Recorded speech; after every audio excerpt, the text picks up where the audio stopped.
The office was silent except for the sound of a folder closing. Behind the big glass desk sat a woman who had just fired a man with 2 kids and no savings left. She didn't even look up as she said, "Clean out your desk by 5."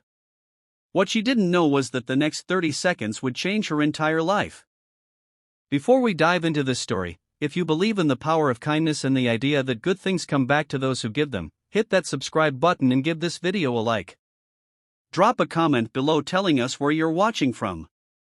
This is the Kindness Library, where every story reminds us that small acts of goodness can change everything. Now, let's begin. Daniel Reyes had worked at Whitmore Logistics for almost 6 years. He wasn't the flashiest employee, but he was the one who stayed late when the delivery trucks broke down, the one who covered other people's shifts without complaint, and the one who always had a kind word for the new hires who felt lost on their first day. His wife had passed away 3 years earlier, leaving him alone to raise his 2 young daughters, Emma and Sophie. Every morning before work, he packed their lunches, braided Emma's hair because she refused to let anyone else do it, and dropped them off at school with a promise that he'd be there to pick them up by 6. Life wasn't easy, but Daniel never let his struggles show at work. He believed that kindness was a choice you made every single day, even when the world gave you every reason not to. Then came the corporate takeover. Whitmore Logistics was bought out by a much larger company, and with it came a new CEO named Victoria Hale. Victoria was sharp, ambitious, and known for cutting costs without hesitation. She walked into the warehouse office on her first week wearing a tailored blazer and carrying a clipboard full of names marked for restructuring. Daniel's name was near the top of the list, flagged for being too generous with company time because he often helped co-workers finish their tasks instead of focusing only on his own. On a rainy Tuesday afternoon, Victoria called Daniel into her office. She barely looked at him as she explained that his position was being eliminated, effective immediately. Daniel felt his stomach drop. He thought about Emma and Sophie, about the rent due next week, about the promise he made to always be there for them. But instead of arguing or pleading, he simply nodded, said, "I understand," and offered her a small, genuine smile. That smile confused Victoria. Most people reacted with anger or desperation. Daniel simply stood up, straightened his jacket, and said something she would never forget, "Before I go, you might want to check who owns this building." Victoria frowned, unsure what he meant.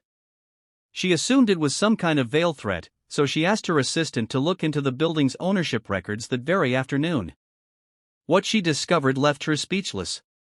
The building, the land it stood on, and even a significant share of the parent company's original holding trust belonged to a family foundation. That foundation had been established years earlier by a wealthy manufacturing family, and one of its trustees, listed quietly without fanfare, was Daniel Reyes. It turned out that Daniel wasn't just a warehouse worker.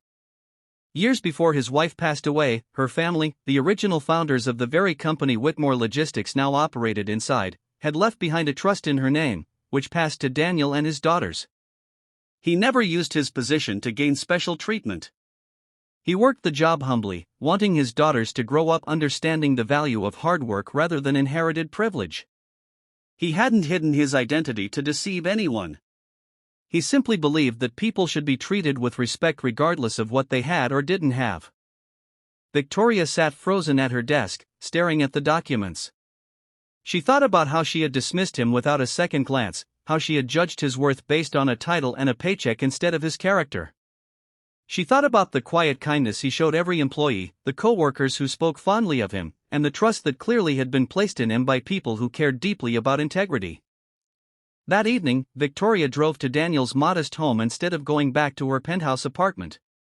She knocked on the door, unsure of what she would even say. When Daniel opened it, Emma and Sophie were giggling behind him, setting the table for dinner. Victoria took a breath and admitted she was wrong.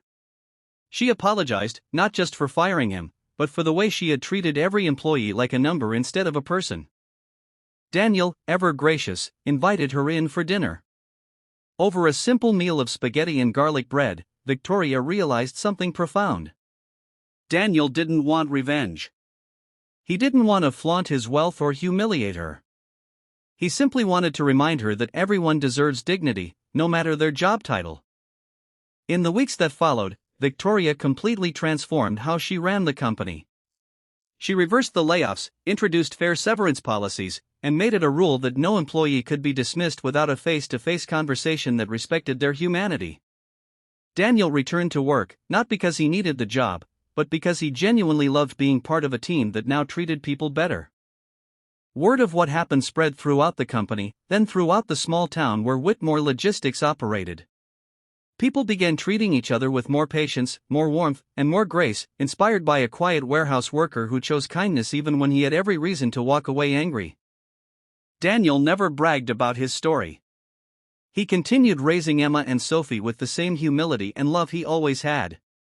And Victoria, forever changed, often said that meeting Daniel taught her the most valuable lesson of her career, that true power isn't measured by what you own, but by how you treat people who have nothing to offer you in return. So the next time you're tempted to judge someone by their job, their paycheck, or their circumstances, remember Daniel's smile. Remember that kindness costs nothing, yet it can open doors bigger than any title ever could. If this story touched your heart, share it with someone who needs a little hope today, and don't forget to subscribe to the Kindness Library for more stories that remind us why kindness always wins.